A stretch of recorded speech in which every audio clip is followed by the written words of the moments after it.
Ibu Kepala Sekolah SD Negeri Cara Sampar, Ibu SPD, yang terhormat Bapak Ibu Guru SD Negeri Cara Sampar, puji syukur kita panjatkan kehadirat Allah Subhanahu wa Ta'ala karena atas limpahan rahmatnya kita bisa berkumpul di sini dalam keadaan sehat walafiat. Salawat serta salam kita haturkan kepada Nabi Muhammad SAW yang telah membawa kita dari zaman jahiliyah menuju zaman yang lebih beradab. Bapak Ibu yang kami hormati, hari ini insya Allah akan dilaksanakan diseminasi terkait pendidikan calon guru penggerak angkatan 11 pada hari ini Cirebon 22 Agustus tahun 2024 bertempat di SD Negeri Cara Sampar. Dalam diseminasi hari ini judulnya adalah menanamkan etos budaya positif di sekolah, praktek budaya positif dalam implementasi pemikiran Ki Hajar Dewantara.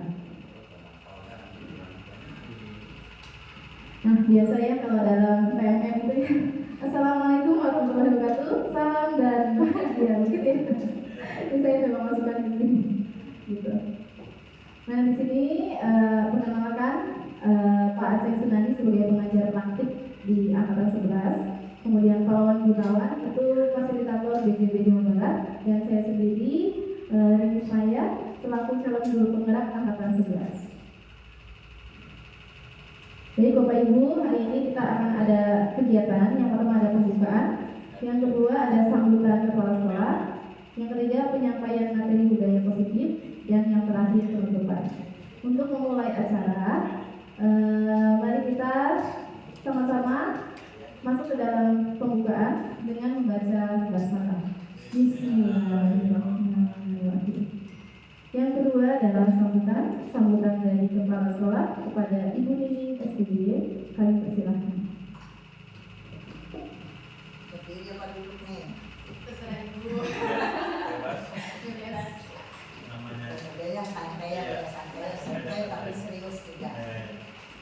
Baik, terima kasih. Assalamualaikum warahmatullahi wabarakatuh. Sebelumnya ucapkan terima kasih kepada Ibu Rini yang telah mengadakan sosialisasi tentang CGP ya, program CGP, yaitu tentang materinya diseminasi budaya positif. Nah, di sini Ibu mohon untuk rekan-rekan sekalian ada kerjasamanya, karena ini juga menyangkut lembaga sekolah kita bagaimana untuk kedepannya. Dengan adanya guru penggerak, mudah-mudahan setiap program sekolah kita itu terlaksana dengan lancar dan baik dan ada hasilnya. Semoga menginginkan hasilnya yang terbaik.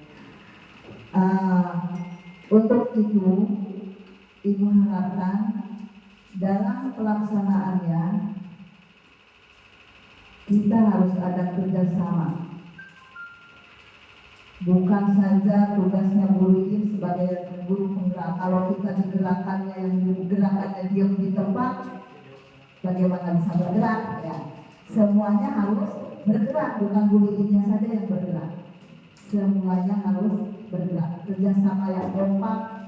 Bagaimana mewujudkan visi dan misi sekolah kita. Ya, di situ visi misinya sudah tahu tidak? Generasi yang cerdas, untuk meningkatkan generasi yang cerdas, baik itu di bidang agama juga, di bidang ekonomi juga. Itu Ibu harapkan sedemikian rupa kerjasamanya dengan baik. Baik, Ibu akhiri sambutan kali ini. Sekali lagi Ibu mohon kerjasamanya demi lembaga sekolah kita bagaimana untuk kedepannya sesuai dengan misi misi kita dan tujuan sekolah kita. Baik, Bu Ridin, silakan dilanjut. Kemudian mohon rekan-rekan sekalian untuk menyimaknya. Terima kasih. Wassalamualaikum warahmatullahi wabarakatuh. Baik Ibu, terima kasih banyak. atas sambutannya, atas nasihatnya. Insya Allah nanti kami di guru-guru Desa Jalan Sampar akan berkolaborasi untuk menunaikan tugas dan tanggung jawab kita, salah satunya untuk melaksanakan program-program yang sudah dibuat. Bapak Ibu, langsung saja ke yang ketiga, penyampaian materi budaya positif. Ini saya coba rangkai, nanti kalau misalnya ada hal yang mau didiskusikan atau ditanyakan, saya sifatnya bukan menggurui tapi lebih sharing pendapat ya Bapak Ibu ya, karena saya juga baru belajar begitu. Nah, di sini itu mungkin kita sudah tahu semua tokohnya Ki Hajar Dewantara. Karena kan dalam program CGP itu kan yang diangkat itu adalah kurikulum merdeka. Namun beliau merdeka itu artinya tidak hanya terlepas dari perintah, akan tetapi juga cakap buat pemerintah diri sendiri. Begitu. Jadi di sini lingkungan budaya positif itu bagaimana menciptakan lingkungan yang anak-anak itu tanpa harus diperintah tapi bisa cakap, sadar untuk melakukan kegiatan-kegiatan yang baik, budaya-budaya positif yang baik gitu. Nah, ini ada pertanyaan pemantik Bapak Ibu. Setuju atau tidak setuju hukuman dapat mendisiplinkan anak? Setuju. Oke. Tergantung apa itu hukumannya. Iya. Setuju Berarti ya. Oke. Yang kedua, pemberian hukuman dengan hal positif seperti membaca atau membersihkan halaman sekolah dapat meningkatkan disiplin anak. Setuju atau tidak? Setuju. Oke. Memberi penghargaan dapat meningkatkan motivasi belajar anak. Setuju. Oke, siap. Jadi ini setuju semua ya pertanyaan pemantiknya ya. Oke. Tadi hanya pertanyaan pemantik. Nanti kita akan bahas yang tadi itu apakah masih sesuai dengan pendapatnya, setuju bahwa hal-hal yang itu tuh bisa mendisiplinkan anak.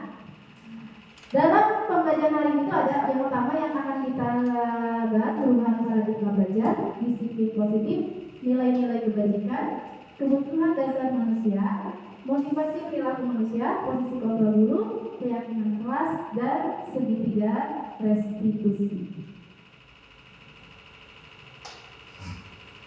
Oke, yang pertama yang akan kita bahas adalah perubahan paradigma baru.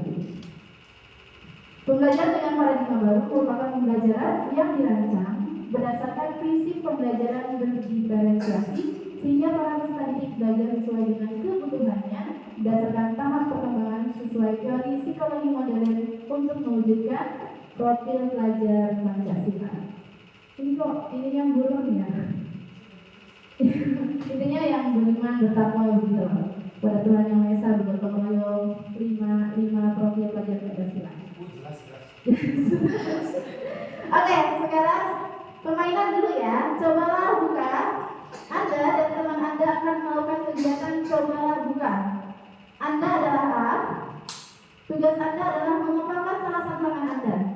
Coba Anda bayangkan bahwa Anda menyimpan sesuatu yang sangat berharga di dalam kepalan tangan Anda.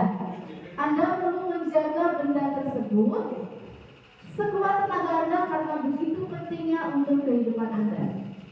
Terus tugas B, rekan Anda, misalnya Andanya Badin, rekan Andanya Pak Yayat ya, adalah mencoba dengan segala cara untuk membuka kepalan tangan Anda. Teman Anda boleh membujuk, menghadik, mengintimidasi, memarahi, menggoda, menggelitik, bahkan menawari Anda uang agar Anda bersedia membuka kepalan tangan Anda. Kira-kira Badin kayaknya nggak kebujuk nggak? Misalnya.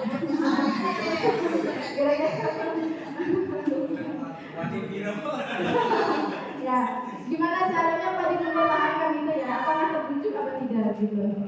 Bujuklah dengan uangnya. Oke, di sini ada tanggapan refleksi yang pertama. Apakah Anda atau B membuka kepalan tangan Anda? Mengapa? Apa alasan Anda? Atau B membuka kepalan tangan Anda? Kalau dibuka. Kedua, apakah Anda menutup kepalan tangan Anda? Mengapa? Apa alasannya?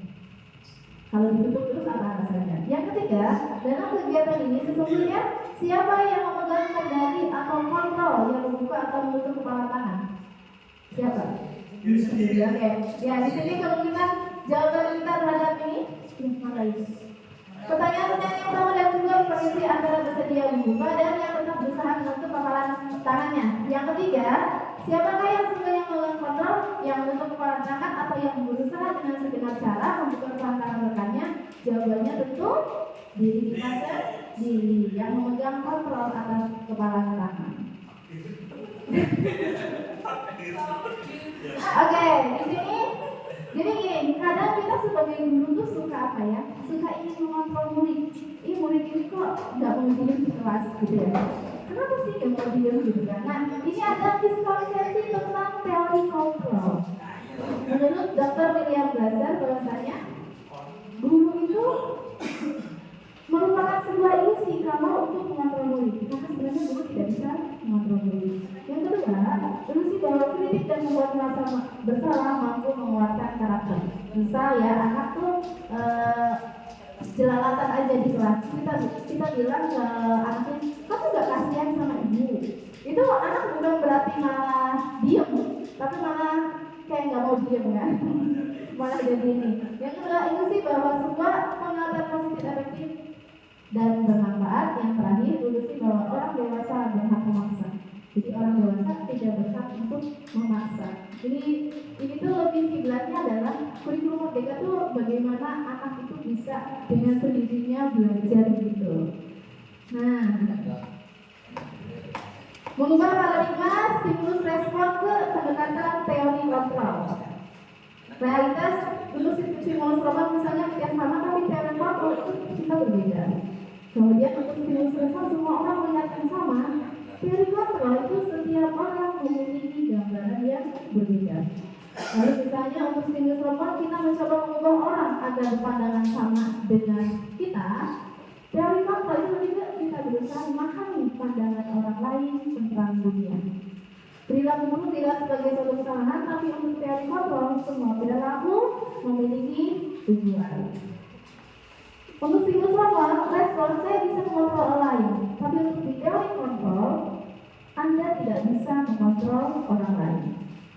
Di stimulus respon yang biasa kita lakukan, pemaksaan adalah pada saat bukan gagal. Tapi kalau di teori kontrol, kolaborasi dan konsensus menciptakan pilihan-pilihan baru. Kalau di yang bisa kita lakukan model berpikir menang kalah, yang seharusnya adalah di teori kontrol model berpikir menang-menang. Jadi dua-duanya tuh win-win solution begitu. Selanjutnya ada disiplin positif dan nilai-nilai kebajikan universal. Kecepatan.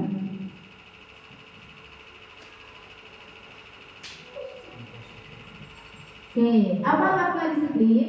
Disiplin dari kata disiplina yang artinya belajar. Disiplin mengacu kepada disiplin diri yang memiliki tanggung jawab terhadap apa yang dilakukannya berdasarkan nilai-nilai yang diyakini. Disiplin positif merupakan salah satu cara penerapan disiplin yang bertujuan untuk menumbuhkan kesadaran serta memberdayakan kritik tanpa imbalan, penghargaan, ancaman atau hukuman. Jadi dengan sendirinya tanpa hukuman, tanpa imbalan, tanpa penghargaan, anak-anak itu bisa melakukan kebiasaan positif sesuai dengan nilai yang diyakininya. Gimana caranya? Nanti kita akan bahas sama-sama. Sebagai pendidik, tujuan kita adalah menciptakan peserta didik yang memiliki disiplin diri sehingga mereka berperilaku mengacu pada nilai-nilai kebajikan universal dan memiliki motivasi intrinsik dalam perubahan perilaku ke arah yang lebih baik. Nah, nilai-nilai kebajikan universal itu apa? Nanti kita bahas, dan motivasi intrinsik itu yang akan kita lakukan. Gimana caranya supaya anak-anak kita itu memiliki motivasi intrinsik?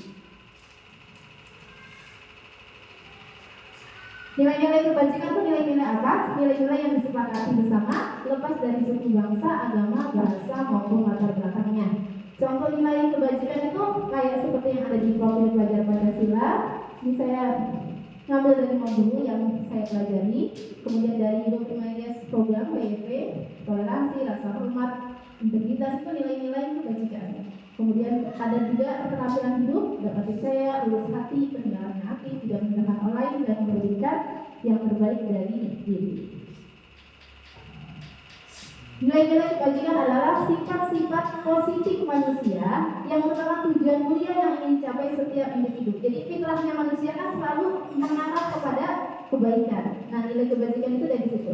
Nilai-nilai tersebut bersifat universal, umum, dan lintas bahasa, suku, bangsa, agama maupun latar belakang. Jadi di semua agama manapun nilai tanggung jawab, rasa hormat, peduli itu kan nilai-nilai positif ya. Dengan mengaitkan nilai-nilai kebajikan yang diyakini seseorang, maka motivasi individunya akan terbangun sehingga menggerakkan motivasi dari dalam untuk dapat mencapai tujuan mulia yang diinginkan. Jadi gimana caranya supaya anak itu memiliki motivasi intrinsikSalah satunya dengan mereka itu memahami nilai-nilai kebajikan itu seperti apa dan apa yang akan mereka dapatkan ketika mereka mengaplikasikan nilai-nilai kebajikannya seperti itu. Nilai-nilai kebajikan yang dicapai oleh setiap anak Indonesia adalah nilai yang kita ini profil pelajar Pancasila. Ini mungkin ini ya, disiplin positif adalah disiplin dari mungkin bisa dibahas. Selanjutnya adalah terkait teori motivasi, hukuman, penghargaan, dan restitusi. Yang tadi pertanyaan romantik bisa dijawab di sini. Nah, motivasi perilaku manusia itu dibagi dua. Ada motivasi eksternal, ada motivasi internal. Yang eksternal misalnya untuk menghindari hukuman atau ketidaknyamanan, sehingga dia itu melakukan itu gitu. Atau untuk mendapatkan penghargaan karena dikasih hadiah, jadi melakukan itu berarti motivasi yang ada dari luar. Yang terakhir, motivasi internal untuk menjadikan orang yang mereka cita-citakan menghargai diri sendiri dengan nilai-nilai yang mereka percaya. Yang paling sulit itu bagaimana caranya menumbuhkan anak punya motivasi internal. Kalau hukuman, penghargaan itu kan terukur ya, tapi untuk memiliki motivasi internal itu gimana caranya? Nah, nanti kita bahas bareng-bareng gitu ya. Nah, ini tadi yang sudah dibahas, sampai itu artinya tidak hanya terlepas dari perintah, akan tetapi juga cakap buat memerintah diri sendiri. Oke, jadi sebenarnya Bapak Ibu, ketika kita memberikan penghargaan, reward atau hadiah, sebenarnya itu sedang dihukum oleh penghargaan. Mengapa? Karena penghargaan berlaku sama dengan hukuman. Dalam arti meminta atau membujuk seseorang melakukan sesuatu untuk memenuhi suatu tujuan tertentu dari orang yang minta membujuk. Dorongannya eksternal dan akan ada faktor keterlibatan dan hukuman. Jadi ternyata penghargaan itu juga merupakan motivasi eksternal yang sifatnya itu bisa mengejar seperti itu. Nah, di sini coba dari tadi kita sudah ini hukuman atau konsekuensi kita coba tanyakan ya. Mencatat 100 kali di dalam buku kalimat saya tidak akan terlambat lagi karena terlambat ke sekolah. Itu hukuman atau konsekuensi? Hukuman. Sepakat? Lari mengelilingi lapangan basket 2 kali karena terlambat hadir di sekolah. Hukuman. Murid diminta untuk push up 15 kali karena tidak menggunakan masker ke sekolah. Hukuman ya. Menggantikan kertas tugas teman yang telah dicoret-coret. Konsekuensi. Oke. Membersihkan tumpahan air di meja tulis karena tersenggol pada saat belajar. Murid disuruh untuk mengenakan sepatu seharian di sekolah karena tidak mengenakan sepatu hitam. Oke. Lari mengelilingi lapangan basket 2 kali karena terlambat 10 menit untuk pelajaran meja 4. Hukuman atau konsekuensi? Iya, terlambat karena hukuman atau konsekuensi yang terakhir. Hukuman apa konsekuensi? Mencoba. Hukuman. Oke, kita coba pakai ya.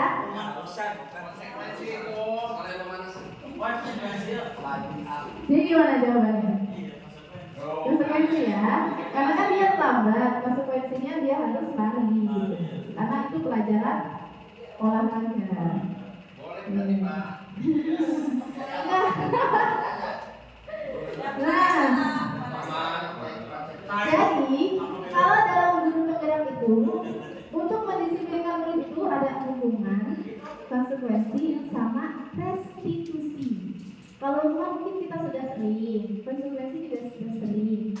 yang lagi kita gerakan di dalam guru penggerak itu adalah restitusi. Nah, bisa kalau dia cuma sesuatu yang menyakitkan harus terjadi, konsekuensi sesuatu yang harus terjadi. Kalau restitusi merupakan pilihan. Jadi anak tuh mau disuruh milih, mau menyelesaikan masalah ini ya. Nah, anak nanti itu gitu. Tidak nyaman untuk murid atau anak untuk jangka waktu panjang. Kalau konsekuensi tidak nyaman juga untuk jangka waktu pendek. Kalau restitusi menguatkan untuk murid dan anak dalam jangka waktu yang panjang. Korban mendapatkan keadilan yang hukuman, konsekuensi korban bisa diabaikan, restitusi korban mendapatkan ganti. Kalau hukuman, murid atau anak akan tersangsi. Kalau konsekuensi sama, tidak nyaman kan karena dibuat konsekuensi. Nah, kalau restitusi, murid atau anak mendapatkan penguatan. Dan yang lahir, perilaku pasif agresif meningkat, sementara penguatan hanya bertahan dalam jangka waktu pendek. Kalau yang restitusi, masalah itu tercongkak. Jadi restitusi itu intinya adalah bagaimana caranya seorang guru menempatkan anak untuk belajar dalam masalah tersebut. Begitu. Tapi nanti akan dijelaskan lewat video yang lebih paham. Nah, identitas gagal ini ada hukuman, konsekuensi, restitusi, kayak murid atau anak belajar menyembunyikan kesalahan, konsekuensi, anak belajar taat peraturan. Kalau restitusi, anak belajar memecahkan masalah. Kalau hukuman mencoba mengontrol anak dengan penguatan negatif. Kalau yang konsekuensi, meskipun dengan penguatan positif tapi tetap kontrol. Nah, kalau restitusi, anak paham bahwa dirinya sendiri yang pegang kendali kontrol. Dampak pada murid, marah, merasa bersalah, rendah diri, mengasingkan diri. Nah, kalau konsekuensi, kehilangan hak, waktu jeda seorang diri, time out, penahanan, detention. Nah, kalau restitusi, anak tidak kehilangan waktu, namun bersemangat untuk memperbaiki diri. Kalau yang hukuman, tiba-tiba tidak diharapkan atau sangat melukai, sudah dikuasai masuk akal. Kalau yang restitusi berupa undangan untuk mengadakan restitusi. Kalau hukuman dibuat dulu, sama, konsekuensi juga dibuat dulu, dan biasanya ada karena anak tahu, jadi sudah konsekuensi. Kalau restitusi itu dibuat oleh anak, jadi anak sendiri yang punya gagasan untuk memecahkan masalah itu. Yang terakhir, kalau dalam hukuman itu menyakitkan, itu menjadi konsekuensi dengan menyalahkan, mengkritik, menyindir, bahkan merendahkan. Kalau konsekuensi membantu, peraturan merupakan peringatan, melakukan konsekuensi. Nah, kalau restitusi itu menguatkan, guru menyebutkan keyakinan kelas, membimbing kerangka acuan berpikir, resti murid dan nih, intinya seperti ini. Hukuman itu tidak berencana, tiba-tiba murid tidak tahu apa yang terjadi, tidak dilibatkan, bersifat satu arah, berupa hukuman fisik maupun psikis. Kalau konsekuensi itu kan karena sudah ada peraturannya ya, berencana, sesuai peraturan, tapi murid tetap tidak nyaman. Sikap guru selalu memonitor murid. Nah, yang terakhir itu kalau restitusi, proses menciptakan kondisi bagi murid untuk memperbaiki kesalahan dengan proses kolaboratif yang mengajarkan murid untuk mencari solusi sendiri. Kebayang nggak Bapak Ibu? Kebayang susahnya. Gimana caranya ya? Pak, anak nggak boleh dihukum, nggak boleh dikasih konsekuensi, tapi kita harus menerapkan restitusi.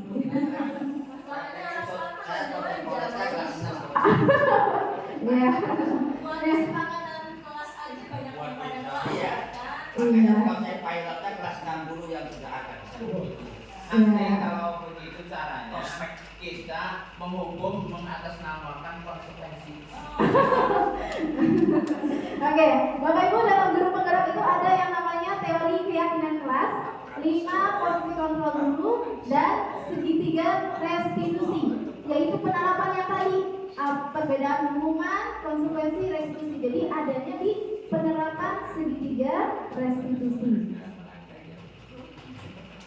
Nah, ini kenapa harus keyakinan kelas? Keyakinan kelas itu dibuat berdasarkan asumsi-asumsi dari para siswa bersama-sama guru.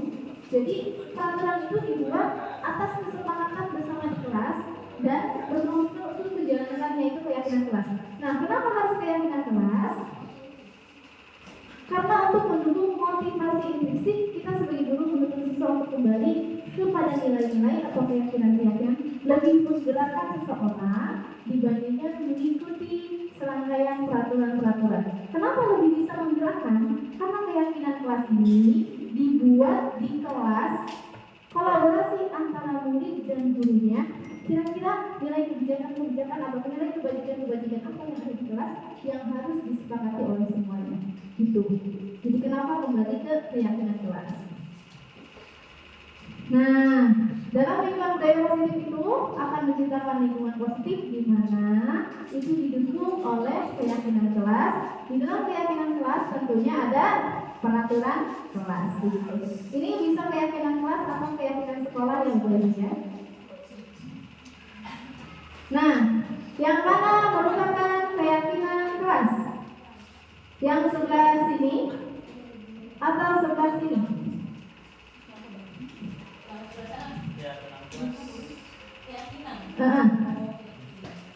Keyakinan itu berisi nilai kebajikan. Yang berisi nilai kebajikan yang mana? Yang sebelah sini atau sebelah sini? Sebelah sana. Sebelah sana. Apa sebelah sini? Cuy yang sebelah sana. Apa ya sebelah sana? Cuy yang sebelah sini. Oke, jawabannya yang sebelah sini. Kenapa? Karena yang sebelah sini itu ada nilai-nilai kebajikan kayak kami guru dan murid saling menyayangi. Kami murid yang semangat belajar. Kami murid yang peduli. Nah, kalau ini lebih kepada peraturan gitu. Jadi kalau keyakinan kelas itu kalimat-kalimat yang dibuat dengan disiplin nilai-nilai kebajikan gitu. Oke, berarti ini nih. Kira-kira kalau keyakinan kelas itu kan nilai yang ada kebajikannya. Kira-kira kalau selalu kembalikan buku ke tempatnya, itu nilai kebajikan atau nilai keyakinan kelasnya apa? Kebajikan. Iya, maksudnya apa? Nilai kebajikan itu ada tanggung jawab. Oke. Dilarang mengganggu orang lain. Itu apa nilai kebajikan? Saling menyayangi. Apa lagi? Boleh lebih dari 2 nilai kebajikannya. Oke, lagi. Hadir di sekolah 15 menit sebelum pelajaran dimulai. Disiplin. Dilarang melakukan kekerasan. Menyayangi, oke. Dilarang menggunakan narkoba. Sehat ya. Bergantian atau menuduh giliran. Gunakan masker. Sehat. Jangan berlari di kelas atau koridor. Keselamatan. Yang benar keselamatan kenyamanan. Coba kita lihat. Keselamatan, kesehatan itu. Ya, jadi nilai-nilai keyakinan kelas yang nanti kita buat itu berisi dengan nilai-nilai yang ada di nilai-nilai kebajikan. Oke, prosedur pembuatan keyakinan kelas. Jadi kemarin itu ketika pekan yang kedua, kami calon guru penggerak itu mencoba mempraktikkan bagaimana cara membuat keyakinan kelas. Yang pertama adalah ini, murid-muridnya dikumpulkan tuh, lalu ditanya, kalau di kelas itu kita tidak boleh apa saja. Nanti gue sebutkan, tidak boleh buat meja, tidak boleh ganggu teman, tidak boleh berantem. Murid yang menyebutkan, kita tulisin. Nah, yang udah disebutin itu dijadikan bahasa yang lebih positif.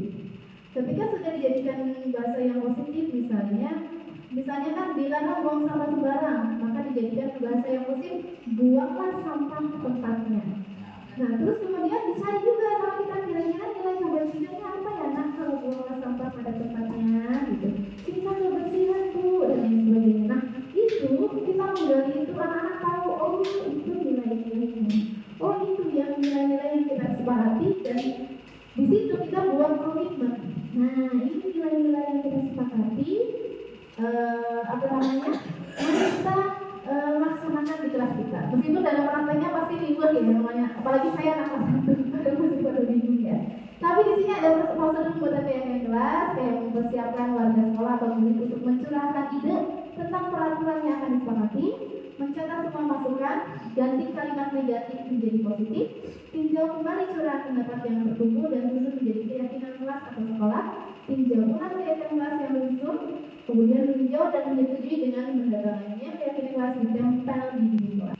Kesepakatan kelas itu banyak dibuat sama-sama murid. Nah, di sini ada 5 posisi kontrol.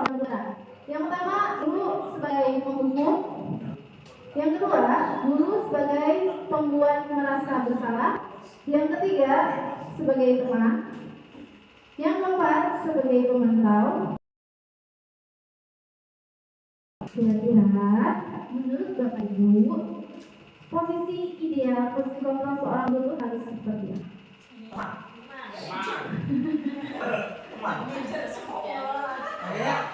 Teman. Supaya teman, kalau yang lainnya sendiri sebagai penghukum, pembuat merasa bersalah, teman, pemantau, atau manajer? Tidak. Yang paling tepat Bapak Ibu, sekarang itu paradigma baru. Seenggaknya para guru itu bisa menempatkan diri sebagai manajer, mengelola kelas.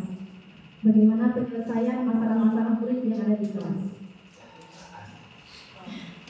Nah ini ada penghukum, pembuat merasa bersalah, teman, pemantau, dan manajer. Kalau di manajer itu kayak mengajukan pertanyaan-pertanyaan, apa yang kita yakini, apa yang bisa kau kerjakan untuk memperbaiki masalah ini, menguatkan pribadi, murid meletakkan dirinya sebagai individu yang positif dalam dunia berkualitas. Bagaimana caranya saya memperbaiki keadaan, mengevaluasi diri, bagaimana cara memperbaiki diri. Jadi kalau di dalam manajer itu seperti itu. Mengapa? Nah, di sini ada video penerapan 5 posisi kontrol guru. Silakan Bapak Ibu simak bersama-sama.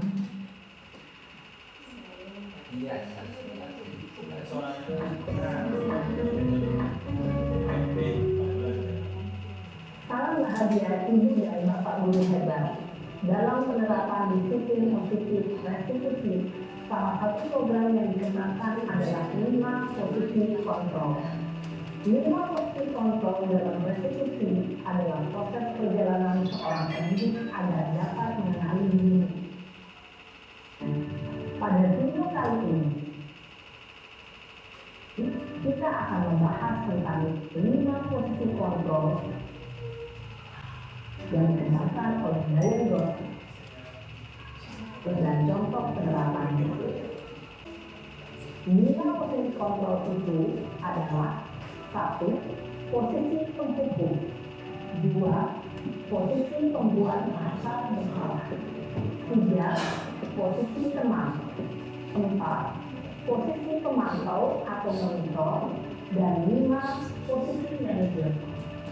Untuk lebih memahami kelima posisi tersebut, mari kita saksikan kasus Naren yang terlambat hadir 20 menit di sekolah dan melihat bagaimana kelima posisi kontrol dalam menghadapi masalah tersebut.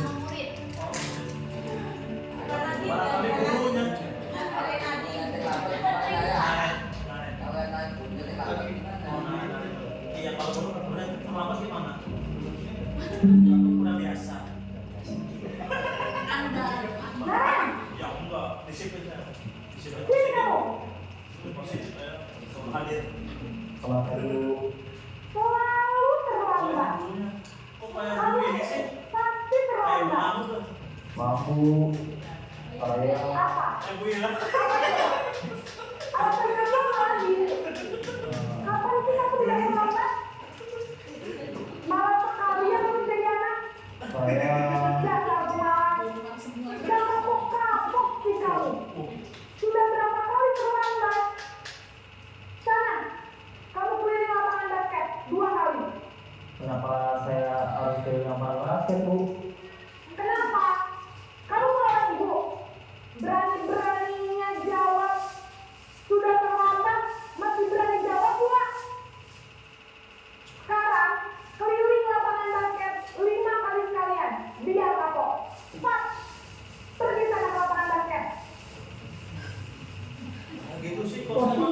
biasanya berbicara dengan nada tinggi, menghargai, menurunkan mulut,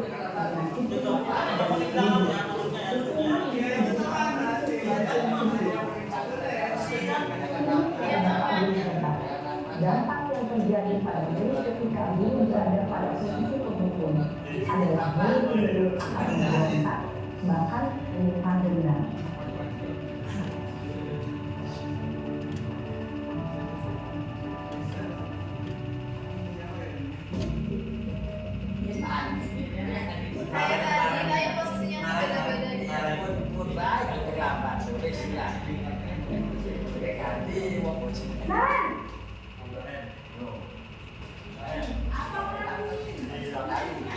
Masalahnya kayak tadi, tapi beda ini posisi. Kamu kenapa terlambat lagi, nak?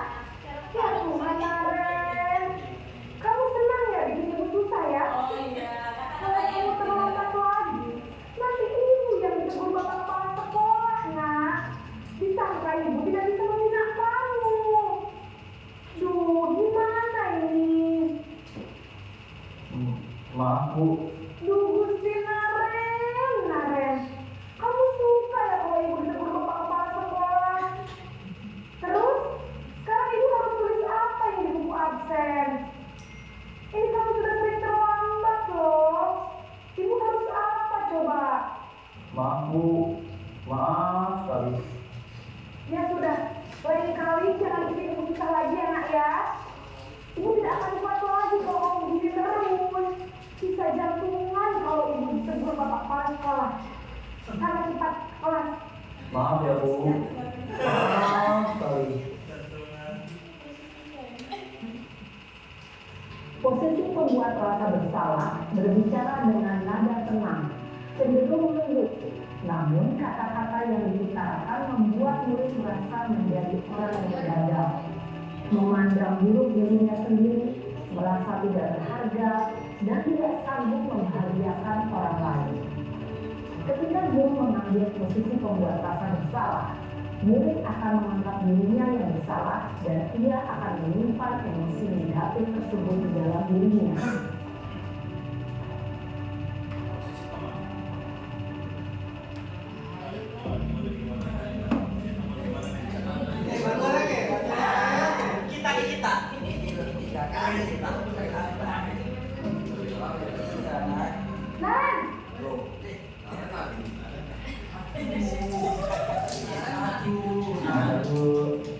Wah, sudah berapa nih Kak?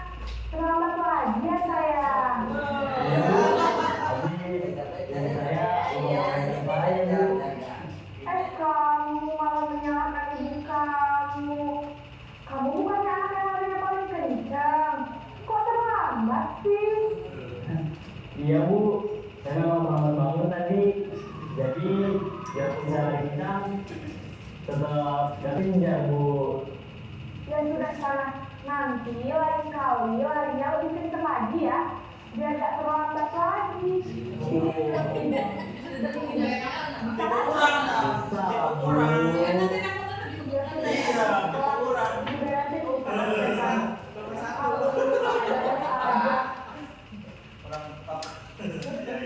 Dalam sesi teman, guru berbicara dengan nada suara ramah, akrab, cenderung bersenda gurau untuk menjaga suasana tetap santai. Murid akan merasa senang, aman, dan akrab dengan guru. Identitas yang tercipta adalah identitas sukses atau berhasil. Namun, perlu diingat, karena ini masih dorongan eksternal, maka ada faktor ketergantungan dari murid kepada orang tertentu. Di sini, guru absennya, sehingga di lain waktu, murid bisa berperilaku baik, namun hanya kepada orang-orang tertentu saja. Hanya orang-orang saja. Kalau bukan sama ya itu kan beda. Iya, 4 kali. Berarti murid tuh seneng ke saya Bu. Tapi yang lain juga. Enggak. Udah aman. Naren, Apa ya? Monitor ya? Naren, apa peraturan sekolah kita tentang jam berapa kita harus masuk sekolah, nak?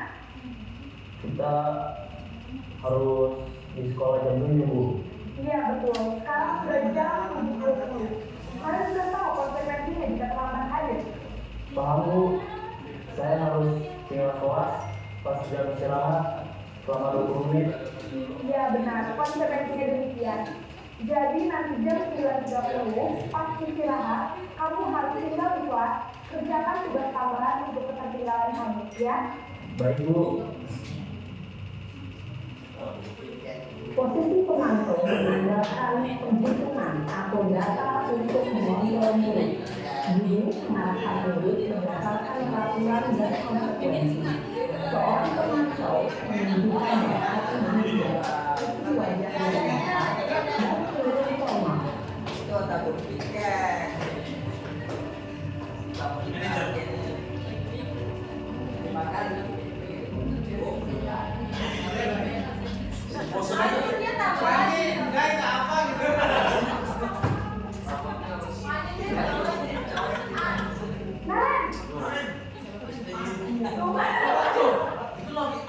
Namanya Pak. Selamat pagi, Bu.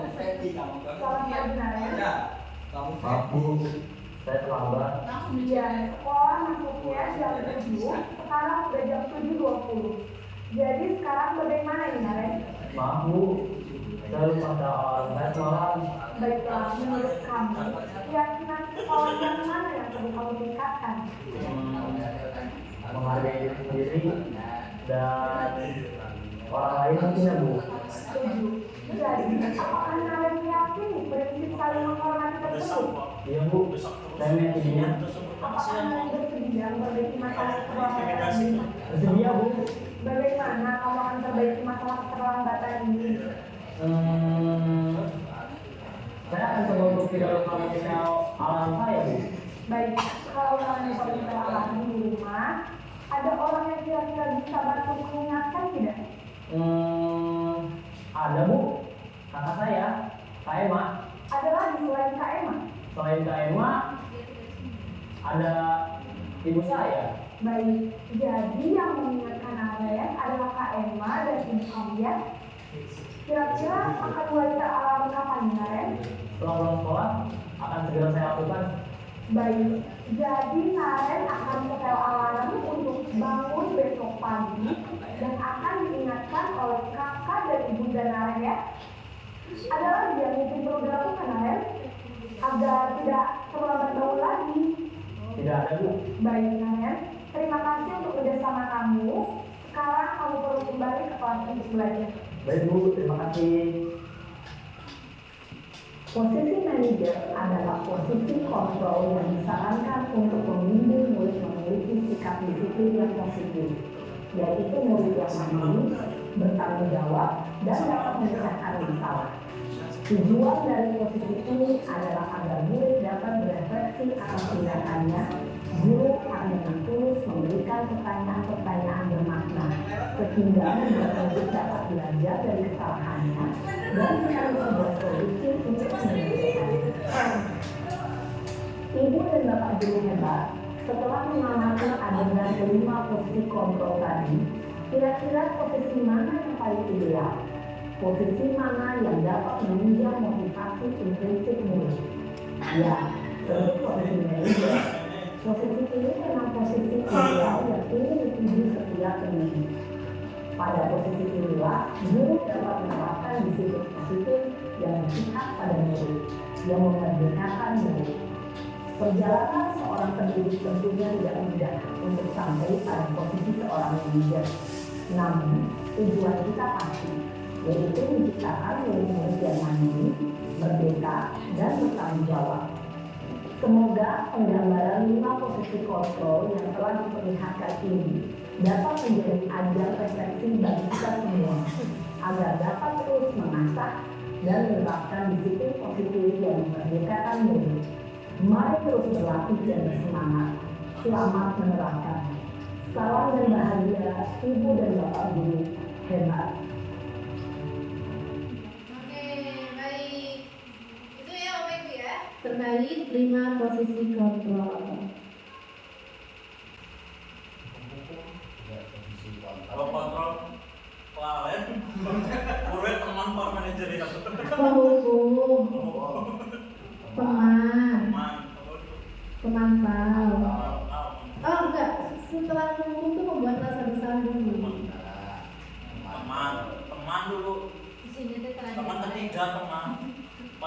Nah ini Bu, manajer.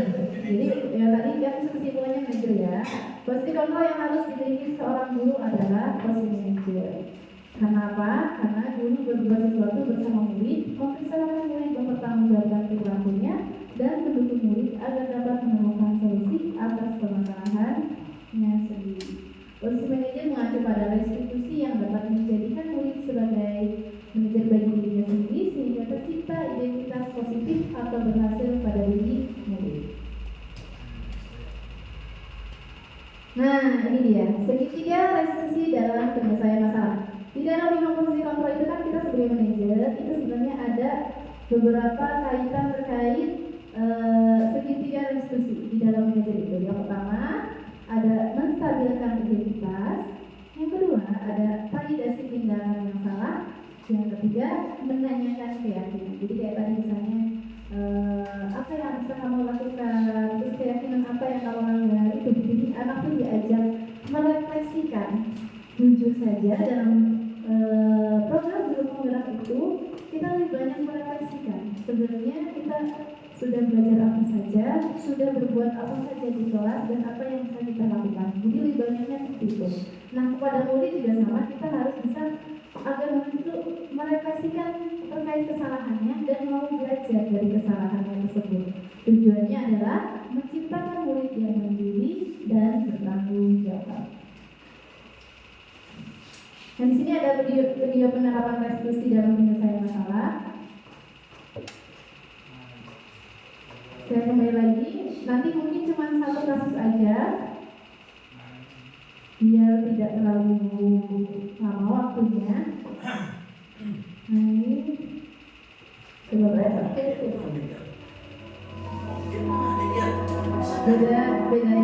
kasus. Nanti di sini tuh lebih ke di mana sih fasilitasinya? Digunakan oleh pakar pendidikan Diane Lawson berlandaskan pada teori kontrol William Blazer. Segitiga restitusi adalah suatu proses dialog yang dijalankan oleh guru atau orang tua agar dapat menghasilkan murid yang mandiri dan bertanggung jawab. Pada saat guru di posisi manajer, aspek yang dikembangkan pada murid adalah motivasi intrinsik, sehingga penanaman nilai-nilai kebajikan dapat tumbuh dan berkembang menjadi suatu kebiasaan positif yang akhirnya membentuk karakter murid. Proses dialog ini terdiri dari 3 langkah yang digambarkan pada ketiga restitusi. Pertama adalah menstabilkan identitas. Kita langsung ke masalahnya ya tadi ya.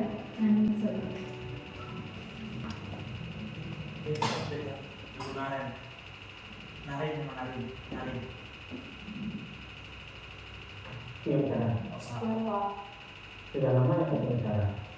Kenapa hari ini ada di sini? Kesel Pak, kesel banget. Masa aku dikatain waktunya Pak? Ya aku marah Pak. Aku balik ke TK di depan kelas. Kesel banget. Oh begitu. Ya pasti kamu marah dan kesal. Bapak juga akan marah apabila ada yang menuduh Bapak seperti itu. Kemudian pada saat itu kamu mau melakukan apa? Ya saya langsung ngatain TK lah Pak. Kesel banget. Saya besar-besar dia depan teman-teman lain. Oh begitu. Pasti kamu melakukan seperti itu karena suatu alasan tertentu bukan? Iya lah, maksud saya diam saja Pak. Ya saya dari ini lah. Maksud saya dituduh Pak Fitnah. Ya wajar lah. Mempertahankan harga diri itu sesuatu yang penting buat kamu. Untung kamu tidak lebih gegabah lagi. Hanya membentak-bentak. Enggak Pak. Untung saya masih bersabar dan hanya membentak saja. Sudah dulu padahal saya pasti dari ini lah. Ya pasti ya. Tapi kamu memilih untuk tetap bertahan dan bersabar. Kamu memilih untuk tidak berbuat lebih parah lagi kan? Iya. Nah, sekarang coba kita lihat lagi. Tindakan kamu yang mentak-mentak tadi, tindakan kamu itu kira-kira sesuai dengan keyakinan kelas atau prinsip kamu tidak? Enggak lah Pak. Capek Pak jadi pemarah. Jadi keyakinan atau prinsip mana yang sesuai dengan keinginan kamu? Ya, saya sebenarnya sangat menghargai orang lain. Mungkin saat itu saya menjadi emosi. Jadi tidak menentukan sikap itu. Kamu meyakini tidak? Menghargai orang lain itu penting buat kamu. Ya aku lah Pak. Iya, setuju. Kita harus saling menghargai. Namun, ada juga keyakinan yang kita sepakati untuk kita jalankan. Apabila kita sedang marah, kan? Ya saya bisa lebih proaktif. Bagaimana sendiri? Saya bisa jadi lebih sabar, mengambil waktu jeda untuk berpikir mau apa selanjutnya. Kira-kira kamu bersedia memperbaiki masalah ini tidak? Bersedia Pak. Kalau kamu memperbaiki masalah ini, kamu akan menjadi orang seperti apa? Saya akan menjadi orang yang bertanggung jawab kan ya Pak. Dan senantiasa proaktif. Iya, menurut kamu, bagaimana rasanya menjadi orang seperti itu? Ya nyaman lah, bangga bisa bersabar dengan hati. Baiklah kalau begitu. Yuk kita pikirkan bagaimana memperbaiki masalah ini. Ya. Jadi kalau dalam segitiga restitusi ini, guru itu nanya ke murid yang masalahnya apa, murid juga ada memecahkan masalahnya dengan apa prinsip yang dia apa dibumikan. Misalnya kalau saya sama orang lain bagus ya, jadi lebih itulah, lebih dibumikan kalau gitu. Tapi intinya adalah dalam restitusi itu lebih kepada mengembalikan permasalahan itu kepada anak sehingga anak bisa mengambil memetik pembelajaran dari masalahnya begitu. Jadi lebih kayak kucing ya. Nanti sih sebenarnya di dalam modul 2 ini nanti akan dibahas tentang coaching. Iya. Ini sebentar lagi kalau Bapak Ibu bilang ya. Iya. Tapi kan melatih, ini melatih itu ya, melatih bahasa Indonesia kan ada. Melatih. Ini kenapa jadi Melatih. Sinyal. Makanya kan latihan kan kayak ini. Tapi kenapa kalau sport itu bukan melatih kok? apa sport aja ya? Kok ada semuanya. Biar nggak lama gitu. Melatih itu keren lah. Itu aja Bang. Saya tunggu aja. Kita mana?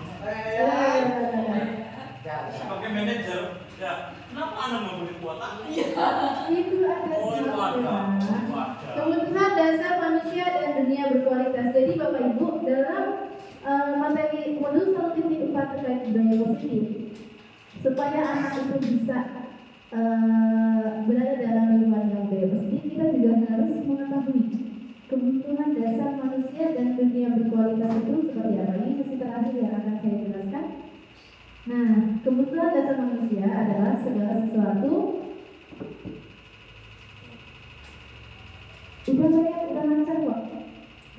Udah nggak ada video lagi.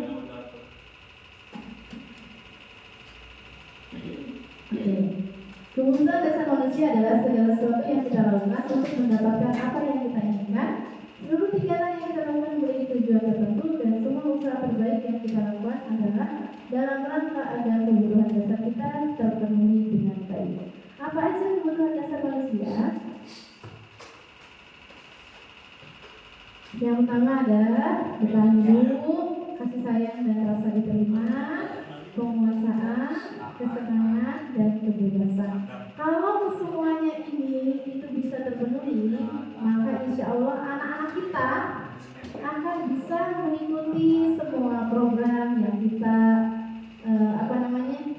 yang kita sudah programkan gitu. Nah kalau misalnya ternyata dia itu misalnya dalam penguasaannya kurang, akhirnya dia diet dan sebagainya. Jadi kalau kita mengetahui nih anaknya ternyata kurang di penguasaannya atau kurang di kebebasannya, sehingga nanti bisa memenuhi kebutuhannya itu apa.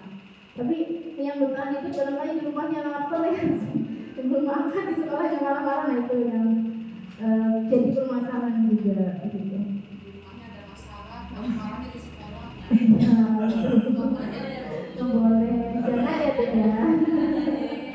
Oke, kemudian dunia berkualitas. Sebagai pendidik kita harus bisa menciptakan dunia berkualitas, yaitu tempat khusus dalam pikiran, tempat menyimpan gambaran representasi dari semua yang kita inginkan.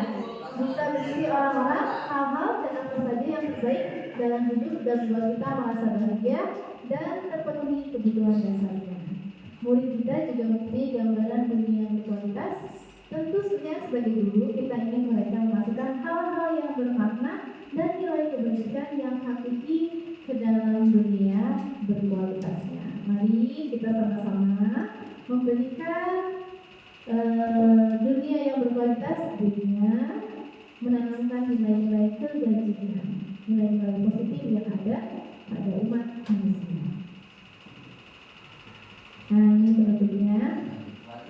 Dalam penerapan program disiplin positif, hendaknya guru memiliki standar kepribadian profesional dan sosial yang baik diamati guru mampu merefleksikan dirinya dalam kondisi kontrol saat ini, sebagaimana berjalan dirinya sebagai amok manajer yang menuntut murid-muridnya menjadi insan yang mandiri, merdeka, dan bertanggung jawab. Baik Bapak Ibu, tadi mungkin sudah membahas terkait disiplin positif. Tadi kita sudah menginginkan terkait hukuman, konsekuensi, dan restriksi. Sudah tahu juga terkait posisi kontrol guru dan mana yang lebih baik. Dan juga sudah tahu bagaimana cara penerapan segitiga restitusi. Nah, mari kita sama-sama belajar bersama untuk memberikan dunia yang berkualitas, untuk menciptakan budaya yang positif di sekolah. Terima kasih banyak Bapak Ibu. Kurang lebihnya saya mohon maaf. Bilahi taufiq wal hidayah. Wassalamualaikum warahmatullahi wabarakatuh. Waalaikumsalam. Waalaikumsalam.